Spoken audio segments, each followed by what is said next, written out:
So you got some tax money coming in, huh? Russia's starting a war with Ukraine, and gas prices have nearly tripled in less than a year. But let's talk about how we can spend our tax money on car parts. I'm just kidding. Of course, we need something to distract us from reality.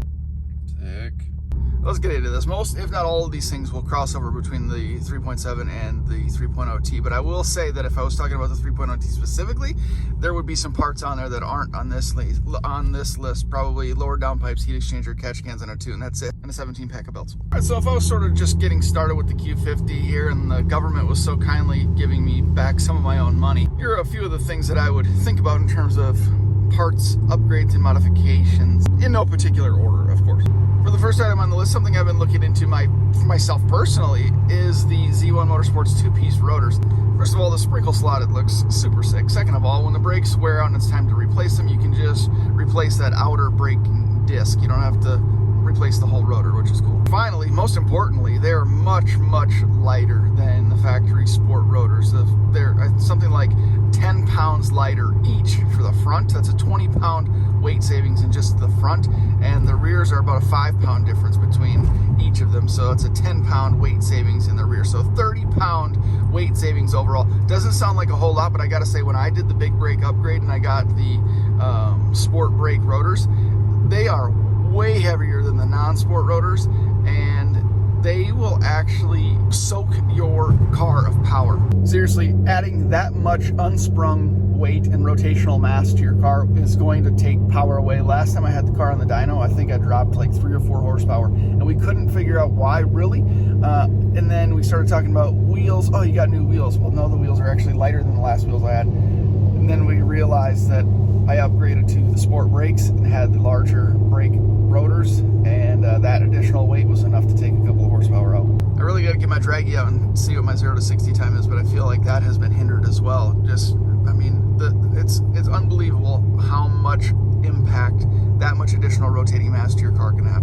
The second item on the list is something that will make every single list that I ever make, and that is the Hotchkiss sway bars. They are a massive upgrade to this car, a big heavy Q50 with a lot of body roll from the factory.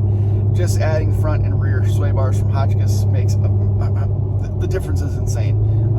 It really makes the car feel nimble, tight, and planted. If you were to pair that with suspension components especially, the car's going to feel like a whole different animal on the road. For under $500 to make that big of an impact on how your car handles on the road, it's well worth it, and it's an easy installation that you can do in the garage as well, so it's totally worth the money. Best bang for your buck improvement for your car, I gotta say, overall.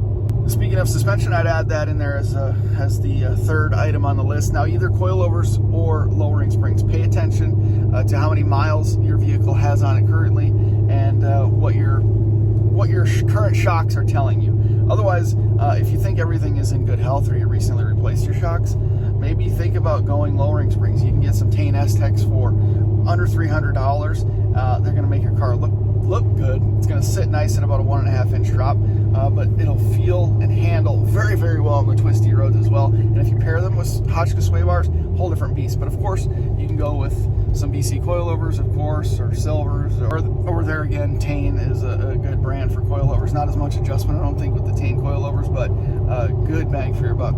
Next on the list, I'm going to say the Z1 Motorsports aluminum undershroud for this car.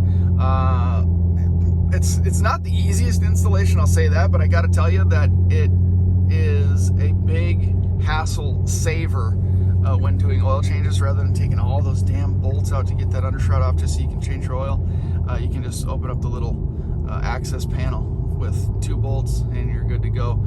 That's really helpful, but more importantly, especially if you're lowered, it provides a lot of added protection underneath the car. It actually saved me within the first week. Something fell out of the back of a truck and bounced right underneath my car. No way I could miss it. It was actually a big chunk of asphalt, and I don't know if it fell out of a truck or if it got kicked up in the road from a pothole, but it made a hell of a noise underneath the car. But that undershroud saved me. If you're getting a good chunk of change back from old Uncle Sam, I'd say wheels and tires is always a good upgrade, especially if you're still on the factory wheels and factory run flats, which are terrible. Upgrading your tires specifically if you're not getting a whole lot of tax return money back, tires can go a long way on how the car sounds on the road, feels on the road, handles on the road. Tires are a huge upgrade. The Firestone Firehawk Indy 500s are an excellent bang for your buck. I'll just throw that out. Links in the description to all of these items, by the way, just so you know. As I talk about this stuff, more and more things keep popping into my head and being added to the list. But there's only two left, only two more. This one, I gotta say, you definitely gotta do. That's the Speed Culture Studios custom cab back system.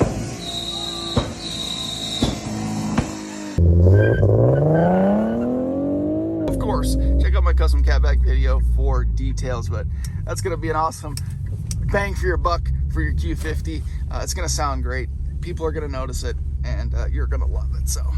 It's also going to help with performance if you go the tuning route and all that stuff. And finally, this item actually wasn't on the list yesterday when I started thinking about these items, but it just happened to pop up to be available, and I ordered one immediately for myself, and that is the Z1 Motorsports rear diff brace. I'm excited to get this one. I'm going to say go ahead and get it right now. It looks to be very functional in terms of just based on the video that they provided on the website, but also the mounting points are much better than the other rear diff brace that I tested prior.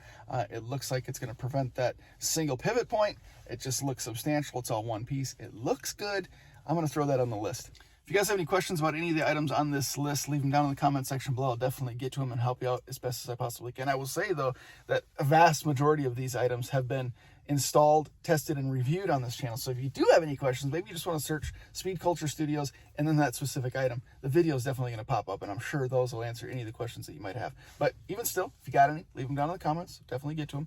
I appreciate you guys' continued support. Let me know if this video is helpful. Let me know if you're going to pursue any of these items. I want to definitely keep track of all you guys and everything that you guys are doing to your Q50s. I appreciate the continued support. Like I said, thanks for watching. We'll see you in the next one.